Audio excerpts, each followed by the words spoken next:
Sudipta AV নিউজে আপনাদের সকলকে স্বাগত। প্রথমেই চোখ রাখবো নিউজ হেডলাইন্সে।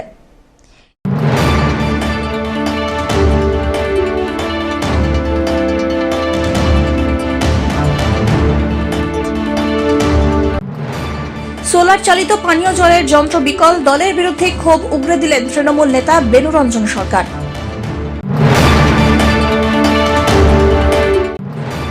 ফের জেলার মুখ উজ্জ্বল, জয়েন্ট এন্ট্রান্স এক্সামিনেশনের বড়সড় সাফল্য অর্জন রাইপিয়ার।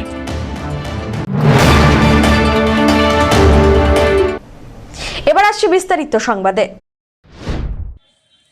একাধিক সোলার চালিত পানীয় জলের যন্ত্র বিকল, তাতে সব দিক থেকেই ব্রাত্য করে রাখায় এই বিষয়ে উপযুক্ত ব্যবস্থা গ্রহণ করতে পারছেন না খোদ উপপ্রধান নিজেই, এমনটাই দাবি। এই নিয়ে ফের দলের বিরুদ্ধেই ক্ষোভ উগরে দিলেন জলপাইগুড়ি সদর ব্লকের পাহাড়পুর গ্রাম পঞ্চায়েতের তৃণমূলের টিকিটে জয়ী উপপ্রধান বেনুরঞ্জন সরকার। এই গ্রাম পঞ্চায়েতের বিভিন্ন এলাকায় বসানো হয়েছে সোলার চালিত পানীয় জলের ট্যাপ, কিন্তু তারই মধ্যে প্রায় 20টি বিকল, আর এরই মধ্যে কিছু আবার সুস্বাস্থ্য কেন্দ্রও আছে। স্বাভাবিকভাবেই বিভিন্ন সময়ে রোগীরাও পানীয় জলের অভাবে সংকটে পড়ছেন। এ বিষয়ে গ্রাম পঞ্চায়েতের উপপ্রধান বলেন, প্রায় 2 মাসেরও বেশি সময় ধরে প্রায় 20টি জলের কল খারাপ হয়ে পড়ে আছে। এ বিষয়ে তৃণমূলের জেলা সভানেত্রী মহুয়া গোপের সাথে একাধিকবার টেলিফোনে যোগাযোগের চেষ্টা করা হলেও ফোন না তোলায় তার কোনো প্রতিক্রিয়া পাওয়া যায়নি। বালাপাড়া সুস্বাস্থ্য কেন্দ্র, এটা হচ্ছে বালাপাড়া, এটা জমিদার পাড়ার আন্ডারে হচ্ছে বালাপাড়া সুস্বাস্থ্য কেন্দ্র। এটা পাহাড়পুর পঞ্চায়েতের মধ্যে পড়ে। সমস্যাটা হচ্ছে এই 2 মাস থেকে এটা খারাপ হয়ে আছে। পঞ্চায়েত অফিসে জানানো হয়েছে, ওখান থেকে একবার এসে ঠিক করে দিয়ে গেছে, তারপরে আবার খারাপ হয়েছে, আবারও লোক আসছিল, কিন্তু হচ্ছে এটা কিছু আমাদের সাথে কন্ট্যাক্ট না করেই চলে গেছে। মানে এটা এখন আর কি খারাপ হয়ে পড়ে আছে, পেশেন্টের অসুবিধা হয়, অসুবিধা হয়, মানে হচ্ছে আর কি। সমাধান চাইছি, পঞ্চায়েতকে আমরা ইনফর্ম করেছি, এছাড়া আমরা ব্লকেও ইনফর্ম করেছি। পাহাড়পুরে উপপ্রধান হিসাবে ব্রাত্য, এটা দলীয়ভাবেই আমাকে ব্রাত্য করা হয়েছে।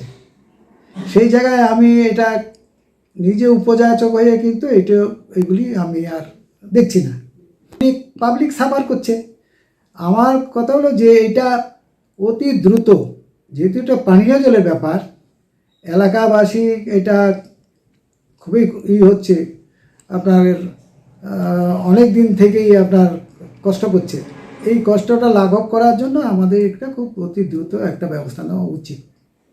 সেটা দলই বলতে পারবে, আমি বুঝতে পারবো না। কারণ আমার বিরুদ্ধে যদি কোনো কিছু অভিযোগ থাকে, দল আমাকে ডেকে জিজ্ঞাসা করতে পারে, কিন্তু সেই ধরনের কোনো প্রসেস তো দলের থেকে আমি পাই নাই, বা যেটা হচ্ছে আর কি। এবং দলীয়ভাবেই আমি মনে করবো যে অফিসটাও দলীয়ভাবেই চলছে এখন। ব্রাত্য ধরুন আমার এখানে বিশেষ করে সারা পাহাড়পুরের কথা বাদিয়ে দিন, আমার যে এলাকা নির্বাচনী এলাকা, সেখানে কোথায় কি প্রজেক্ট নেওয়া হবে, কি উন্নয়নমূলক ডেভেলপমেন্টের কাজের প্রস্তাব হবে, সেটাও আমি করতে পারছি না। সেটাও কেউ বা কারা এসে উপরন্তভাবে তারা আমাকে এখানে দিয়ে দিচ্ছে প্রকল্প। সেই জায়গায় আমি দেখছি তাহলে আমি ব্রাত্য, এখানে কোনো প্রয়োজন নেই।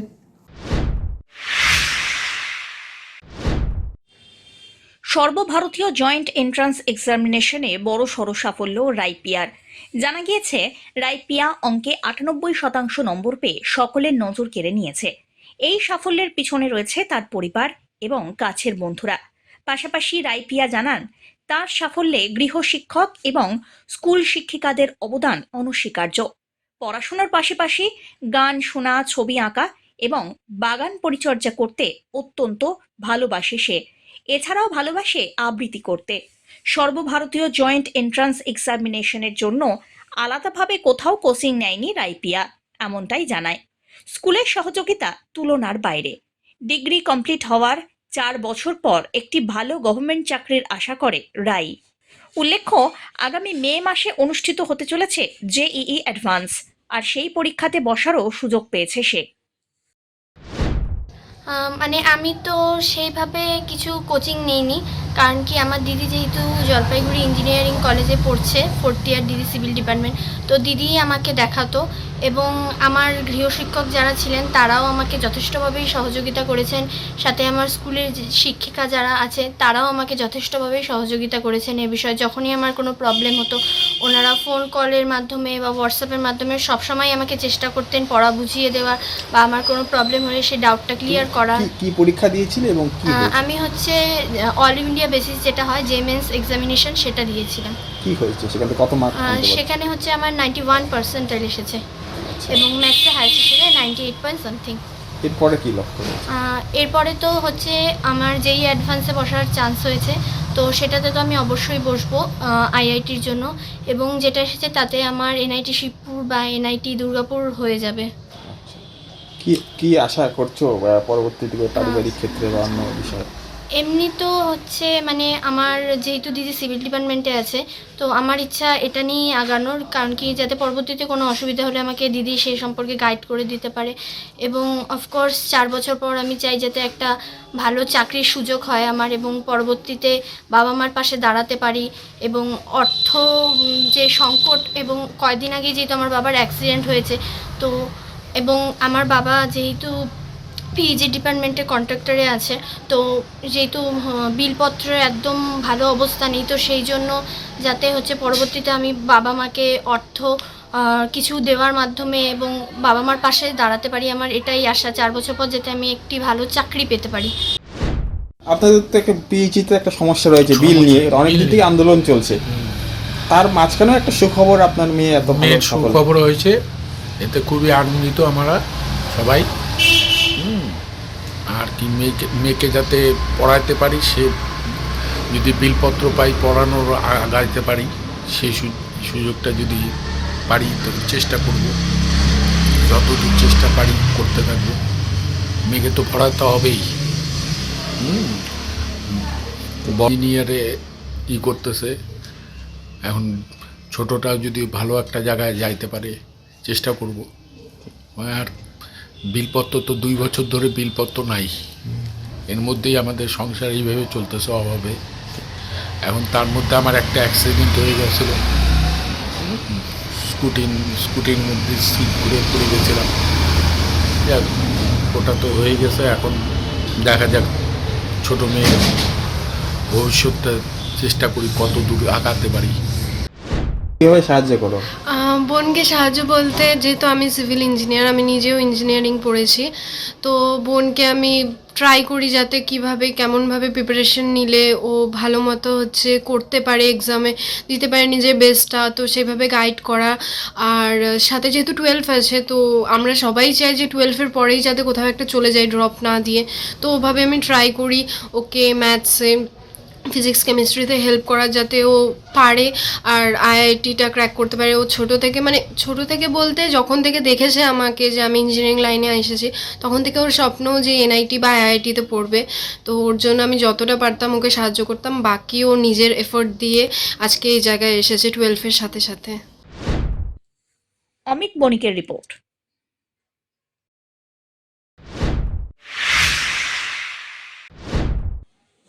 দীর্ঘ টানাপোড়েনের পর অবশেষে খুলে গেল মালবাজার ব্লকের রাজা চা বাগান। স্বস্তি ফিরল শ্রমিক মহল্লায়। 23শে জানুয়ারি শুক্রবার রাত্রিবেলায় বাগানের গেটে সাসপেনশন অফ ওয়ার্কের নোটিশ ঝুলিয়ে বাগান ছাড়েন ম্যানেজার। এরপর থেকেই অনিশ্চয়তার মধ্যে দিন কাটছিল রাজা চা বাগানের কয়েকশো শ্রমিকের। বাগান বন্ধের কারণে দিনে শ্রমিকদের মধ্যে বিক্ষোভ ক্রমশই জোরদার হচ্ছিল। শ্রমিকদের ক্ষোভ আছড়ে পড়ছিল কখনো মাল সমষ্টি আধিকারিকের করণে, আবার কখনো মহকুমা শাসকের করণে। বাদ যায়নি শ্রম আধিকারিকদের করণও। একাধিকবার বৈঠক করেও বাগান খোলার ব্যাপারে আগ্রহ প্রকাশ করেনি বাগান কর্তৃপক্ষ। 20শে ফেব্রুয়ারি মাল মহকুমা শাসকের সাথে বৈঠক করে একটি স্মারকলিপি জমা করে বাগানের শ্রমিকদের 6 জনের এক প্রতিনিধি দল। সেই বৈঠকে মহকুমা শাসক উৎকর্ষ খান্ডাল বাগান পুনরায় চালু করার বিষয়ে শ্রমিকদের আশ্বস্ত করেন। সেই মোতাবেক 24শে ফেব্রুয়ারি অর্থাৎ মঙ্গলবার দার্জিলিং জেলার দাগাপুর শ্রমিক ভবনে একটি ত্রিপাক্ষিক বৈঠক অনুষ্ঠিত হয়, আর সেই বৈঠকেই সিদ্ধান্ত হয় বাগান খোলার। বুধবার সকালবেলায় রাজা চা বাগানের গেটে বাগান কর্তৃপক্ষের সঙ্গে একটি সৌজন্যমূলক বৈঠক হয় শ্রমিকদের। গত 1 মাস যাবৎ বাগান বন্ধ থাকায় বাগানের বিভিন্ন রক্ষণাবেক্ষণ ব্যাহত হয়েছে। সে বিষয়ে বাগান কর্তৃপক্ষের সঙ্গে একত্রিত হয়ে শ্রমিকরা কাজ শুরু করবেন, এমনটাই জানানো হয়েছে। এদিকে পুনরায় বাগান খোলায় কার্যত খুশির হাওয়া শ্রমিকদের মধ্যে। और आज राजा चाय बागान आज खुल गई और आपको देखने के लिए मिल रहा है। सभी जितने भी हमारे दीदी है, बहनें हैं, माएँ हैं, जितना भी सभी कोई है, सबके चेहरे में एक रौनक आई है। और ये खुशी बागान जब बंद होता है तो आप समझ सकते हैं कितनी मायूसी रहती है उनके चेहरे पे।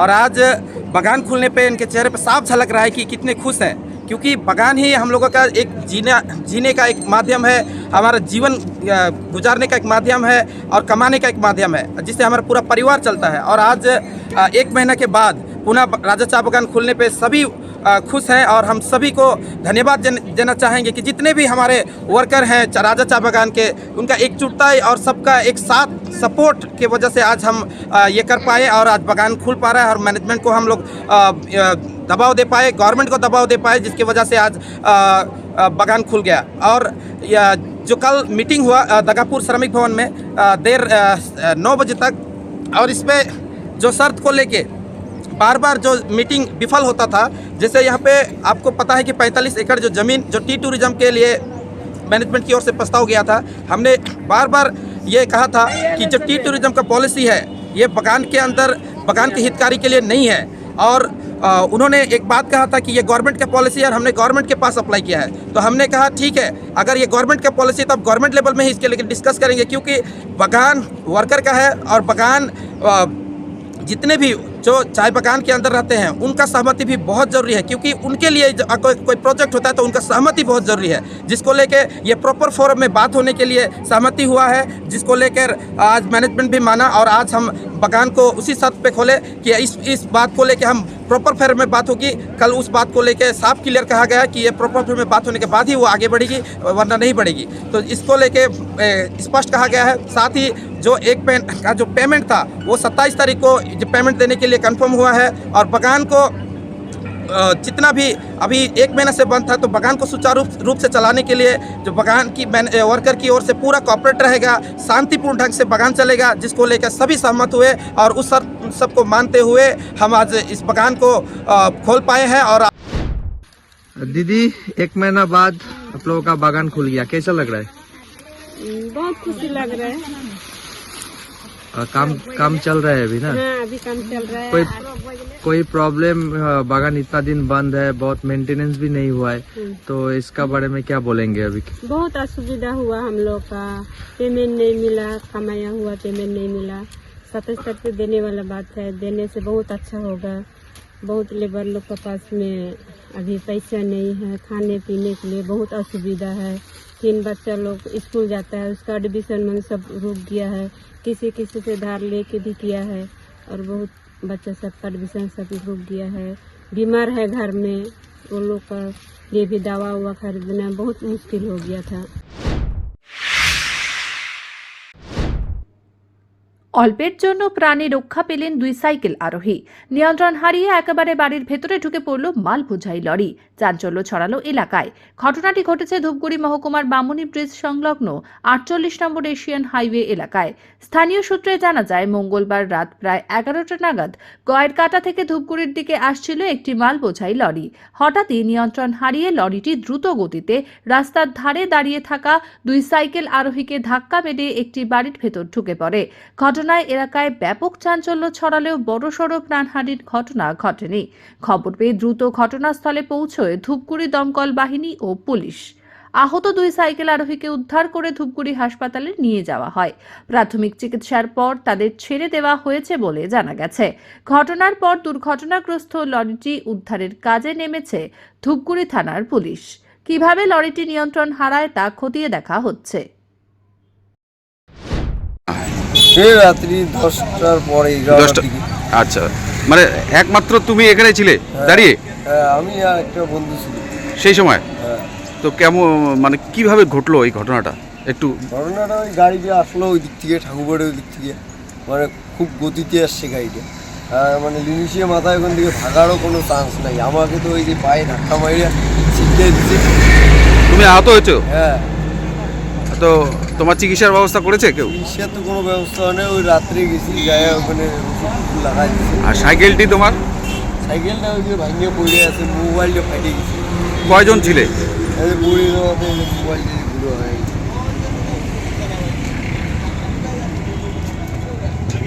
গাড়ির লোকজন কোথায়?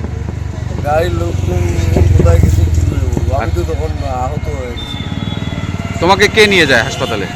আমাকে তো ফায়ার ব্রিগেড আসছে। সব্যসাচী মজুমদারের রিপোর্ট, এবি নিউজ।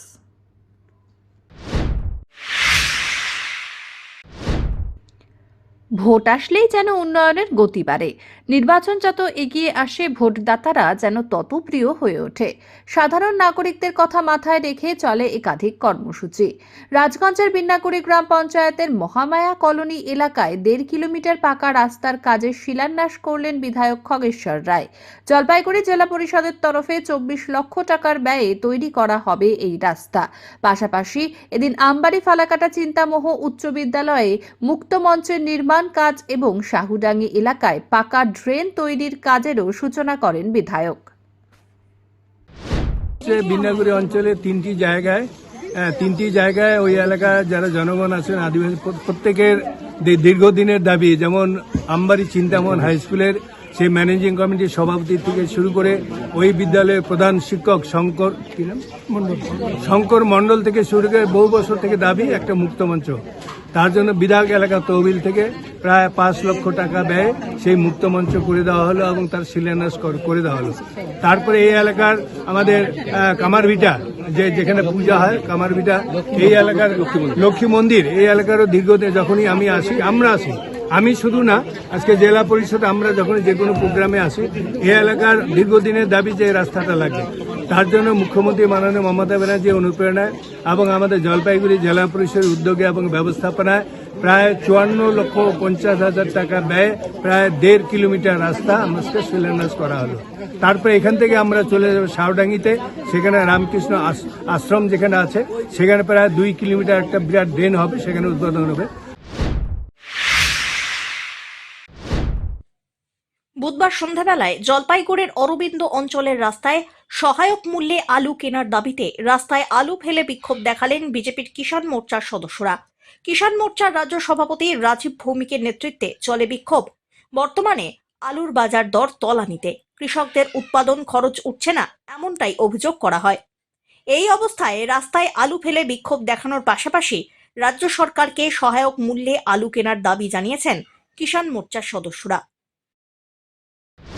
একটা প্রতীকী ডেমনস্ট্রেশন মিডিয়ার মাধ্যমে আগামী কৃষকের যে সংকট তৈরি হতে চলেছে, হিউজ পরিমাণ আলু এবার যেটা উৎপাদন হতে চলেছে, এ রাজ্য সরকার এখনো পর্যন্ত কোনো সুনির্দিষ্ট পরিকল্পনা গ্রহণ করেনি যে এত পরিমাণ উৎপাদিত আলু উত্তরবঙ্গের জলপাইগুড়ি জেলা সহ বেশ কয়েকটি জেলা এবং দক্ষিণবঙ্গের আলু উৎপাদনকারী জেলাগুলি, যাদের মূল কৃষি উৎপাদনের ভিত্তি হচ্ছে আলু, যার উপরে দাঁড়িয়ে সারা বছরের জীবিকা নির্বাহ হয়, তাদের এই আলু যে অল্প দামে বিক্রি হতে চলেছে এবং সংরক্ষণের যে সংকট সৃষ্টি হতে চলেছে, সেখান থেকে আমরা রাজ্য সরকারকে জানাচ্ছি যে আগামী দিন যে পরিমাণ আলু উৎপাদন হচ্ছে, এ রাজ্য সরকারের সেই ধরনের কোনো প্ল্যানিং না থাকলেও ভারতীয় জনতা কিষাণ মোর্চার কাছে কৃষকদের পক্ষ থেকে দাবি আছে,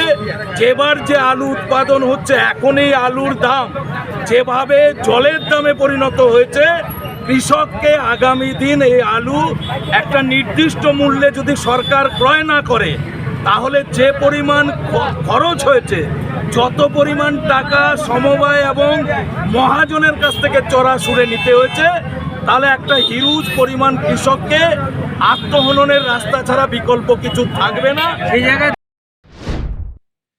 পিনাকি শীলের রিপোর্ট।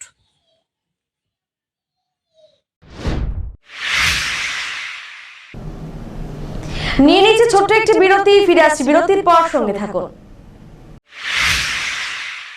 স্বনির্ভর বাংলা গড়ার লক্ষ্যে পশ্চিমবঙ্গ সরকারের উদ্যোগে একাধিক জনমুখী প্রকল্পের জন্য বিশেষ রেজিস্ট্রেশন ক্যাম্প আয়োজন করা হয়েছে। এর অন্তর্গত বাংলা যুবসাথী প্রকল্প, যার মাধ্যমে মাধ্যমিক বা সমতুল্য উত্তীর্ণ কর্মহীন এবং অন্য কোনো ভাতা বা স্কলারশিপে অন্তর্ভুক্ত নন এমন ২১ থেকে ৪০ বছর বয়সী যুবক যুবতীরা প্রতি মাসে ১,৫০০ টাকা আর্থিক সহায়তা পাবেন। ক্ষেত মজুর ও অন্যান্য কৃষক সহায়তা প্রকল্পে নিজস্ব জমিহীন ও কৃষক বন্ধু নতুন প্রকল্পের বাইরে থাকা ক্ষেত মজুররা খরিফ ও রবি মরশুমে ২ কিস্তিতে মোট ৪,০০০ টাকা সহায়তা পাবেন। এই ২ প্রকল্পের রেজিস্ট্রেশন সহ লক্ষ্মী ভাণ্ডার প্রকল্পে নতুন রেজিস্ট্রেশনও করা যাবে। জলপাইগুড়ি জেলার সকল ব্লক ও পৌরসভা এলাকায় ক্যাম্প আয়োজিত হচ্ছে। রেজিস্ট্রেশন ১৫ থেকে ২৬ ফেব্রুয়ারি ২০২৬, সময় সকাল ১০টা থেকে বিকেল ৫টা। ক্যাম্প শুরু হচ্ছে আজ থেকেই। নিকটবর্তী ক্যাম্পের অবস্থান জানতে এই ওয়েবসাইটে গিয়ে ফাইন্ড ইয়োর ক্যাম্প অপশনটি ব্যবহার করুন। জলপাইগুড়ি জেলা প্রশাসন। ফিরে এলাম বিরতির পর। এসআইআর এ নথিপত্র যাচাইয়ের কাজ শুরু। জুডিশিয়াল অফিসাররা ইতিমধ্যেই পদক্ষেপ শুরু করেছেন বলে জানানো হয়েছে। বুধবার জলপাইগুড়ি সার্কিট হাউসে বিচারকের নথি যাচাইয়ের সময় সেখানে উপস্থিত ছিলেন অতিরিক্ত জেলাশাসক, সদর বিডিও মিহির কর্মকার, এছাড়াও অন্যান্য আধিকারিকরা। তবে এ বিষয়ে ছবি তোলা বা ক্যামেরার সামনে মুখ খুলতে নারাজ বিচারক সহ প্রশাসনের আধিকারিকরা। এবার এসআইআর এর নথিপত্র যাচাইয়ের কাজ আদৌ কতটা দূর কিভাবে সম্পন্ন হয় সেদিকেই তাকিয়ে রয়েছে জলপাইগুড়িবাসী।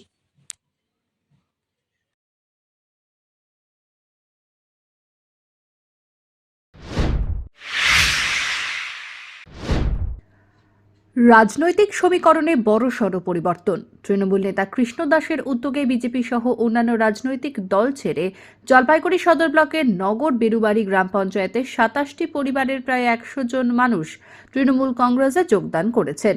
তৃণমূল সূত্রে খবর, বুধবার নবাগতরা স্বেচ্ছায় ঘাসফুল শিবিরে সামিল হন। তাদের হাতে দলীয় পতাকা তুলে দেন জলপাইগুড়ি সদর ও ডাবগ্রাম ফুলবাড়ি বিধানসভার কোঅর্ডিনেটর তথা জেলা SC/OBC সেলের সভাপতি কৃষ্ণ দাস।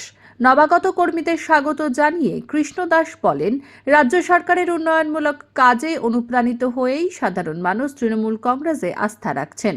আগামী দিনে সংগঠন আরও শক্তিশালী হবে বলেও আশাবাদী তিনি। জলপাইগুড়ি বিধানসভার নগর বিরুবাড়ি যে গ্রাম পঞ্চায়েত আছে, এই গ্রাম পঞ্চায়েত থেকে ২৭টি পরিবার আমাদের তৃণমূল কংগ্রেসে যোগদান করলেন। তাতে কিছু বিজেপি আছে, কিছু কংগ্রেস আছে, কিছু CPM আছে। এই সব মিলে প্রায় ভোটার সংখ্যা যদি আমরা দেখি তাহলে ১০০-র উপরে ভোটার সংখ্যা হবে। এরা সকলে আমাদের দলে যোগদান করলেন এবং যে হারে এখানে লোক আজকে আসছেন, উপস্থিত হয়েছেন, তাতে আমরা আশা করছি যে আগামী দিন নগর বিরুবাড়ি আমরা ভালো রেজাল্ট করব এবং জলপাইগুড়ি বিধানসভা আমাদের রেজাল্টটা ভালো হবে। সব্যসাচী মজুমদারের রিপোর্ট, AV নিউজ।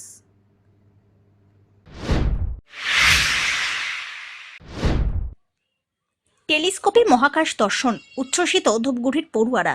বিজ্ঞান মনস্কতা গড়ে তুলতে ধূপগুড়ির শ্রী শ্রী নিত্য কমলানন্দ সারদা শিশু মন্দিরের উদ্যোগে মঙ্গলবার সন্ধ্যাবেলায় আয়োজিত হল এক বিশেষ মহাকাশ পর্যবেক্ষণ শিবির। পশ্চিমবঙ্গ বিজ্ঞান মঞ্চের সহযোগিতায় আয়োজিত এই কর্মসূচিতে ৬ষ্ঠ থেকে ৮ম শ্রেণীর প্রায় ৭০ জন পড়ুয়া অংশ নেন। এদিন শক্তিশালী টেলিস্কোপের মাধ্যমে রাতের আকাশের বিভিন্ন গ্রহ আর নক্ষত্রমণ্ডলী দেখানো হয়।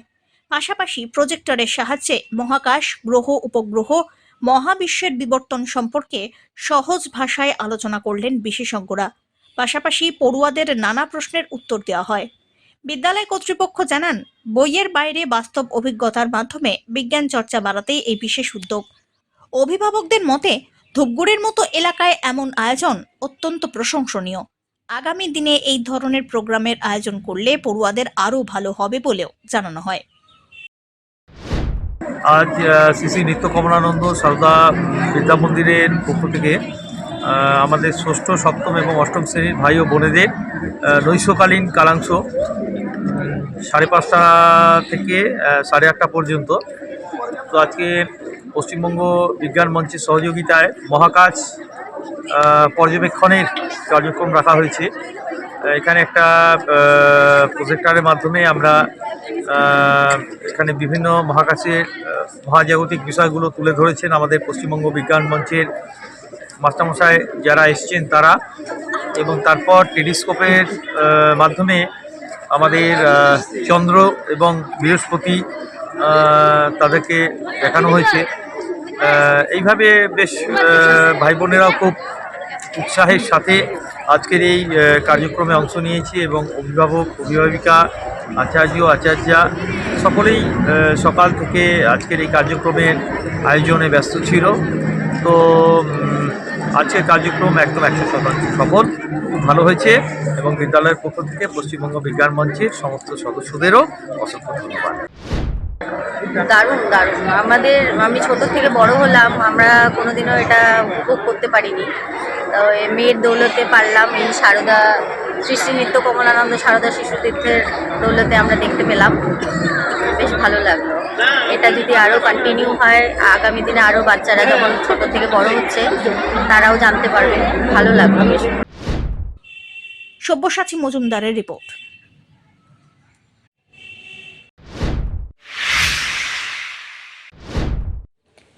নদীর খননে বিশেষ পদক্ষেপ নিতে চলেছে সেচ দপ্তর, উৎসাহী সংস্থাকে আহ্বান জানানো হলো। জলপাইগুড়ি শহরের গা ছুঁয়ে বয়ে চলা নদীর ইঞ্জিনিয়ারিং কলেজ সংলগ্ন এলাকা থেকে তিস্তা করলার মোহনা পর্যন্ত প্রায় 15 কিলোমিটার এলাকা জুড়ে খনন কার্য চলবে। নদীর বুক থেকে তুলে ফেলা হবে প্রায় 36 লক্ষ সিএফটি পলি ও বালি, বাড়ানো হবে 2 মিটার গভীরতা। এতে নদীর জল বহন ক্ষমতা বাড়ার পাশাপাশি দূষণের মাত্রাও কমবে, এমনটাই মনে করছে সেচ দপ্তর। বৈকুণ্ঠপুর জঙ্গল থেকে জলপাইগুড়ি শহরের মধ্যে দিয়ে তিস্তা নদীতে গিয়ে মিশেছে করলা। জলপাইগুড়ি শহরের টেমস নামে পরিচিত এই নদী বর্তমানে আবর্জনায় ভরে উঠেছে, কমছে জল বহন ক্ষমতা। এরই মাঝে গত 8ই ফেব্রুয়ারি বিষক্রিয়ায় মাছের মৃত্যু আরও বেশি দূষিত করে চলেছে নদীর পরিবেশ। এই অবস্থায় করলা নদীকে পূর্বের অবস্থায় ফেরাতে খননের পরিকল্পনা নেওয়া হয়েছে। বর্ষার আগেই যাতে কাজ শুরু করা যায় সেই চেষ্টাই চালাচ্ছে সেচ দপ্তর।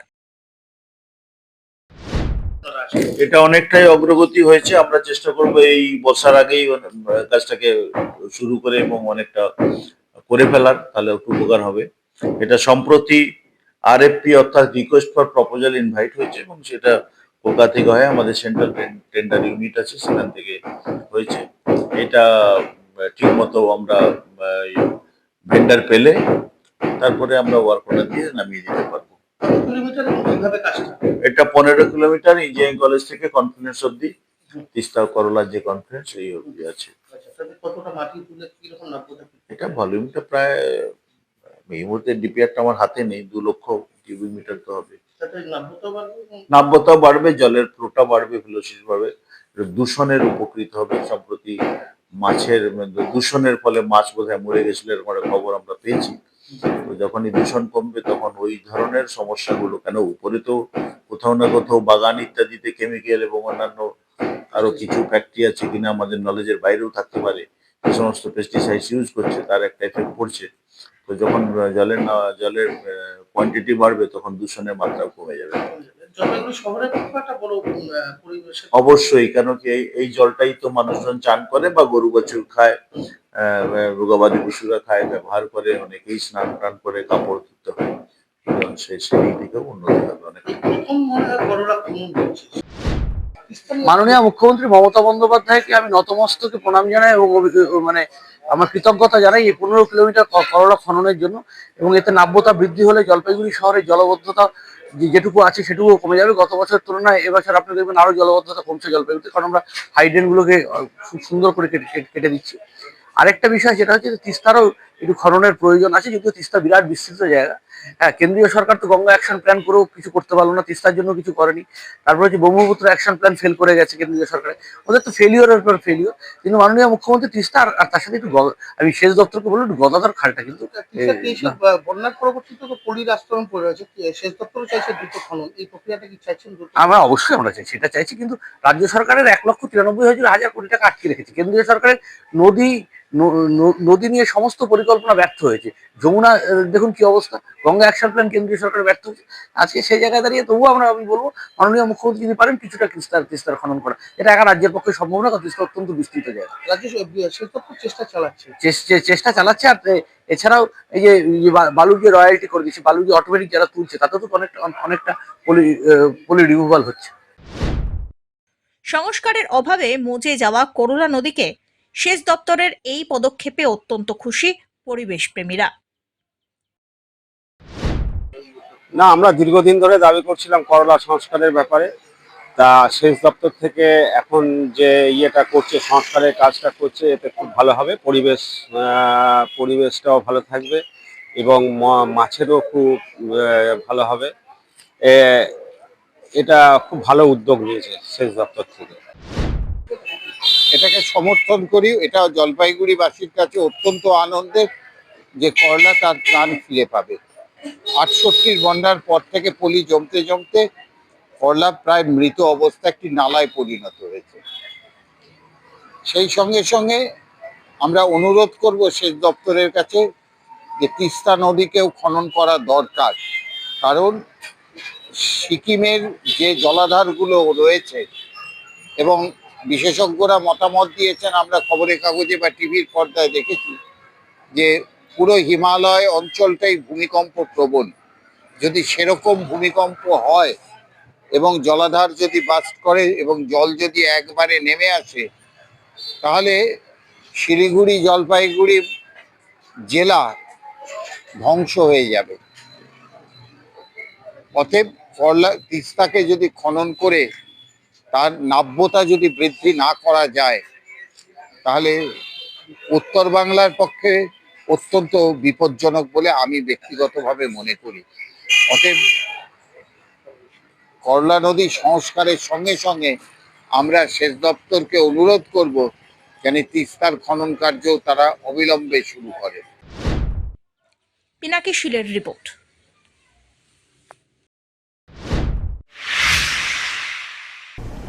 শেষ করবার আগে নিউজ হেডলাইন্স আরো একবার।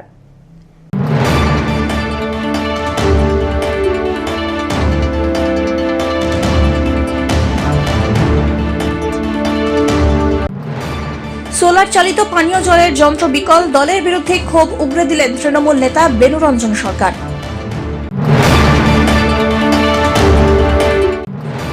ফের জেলার মুখ উজ্জ্বল, জয়েন্ট এন্ট্রান্স এক্সামিনেশনের বড়সড় সাফল্য অর্জন রাইপিয়ার।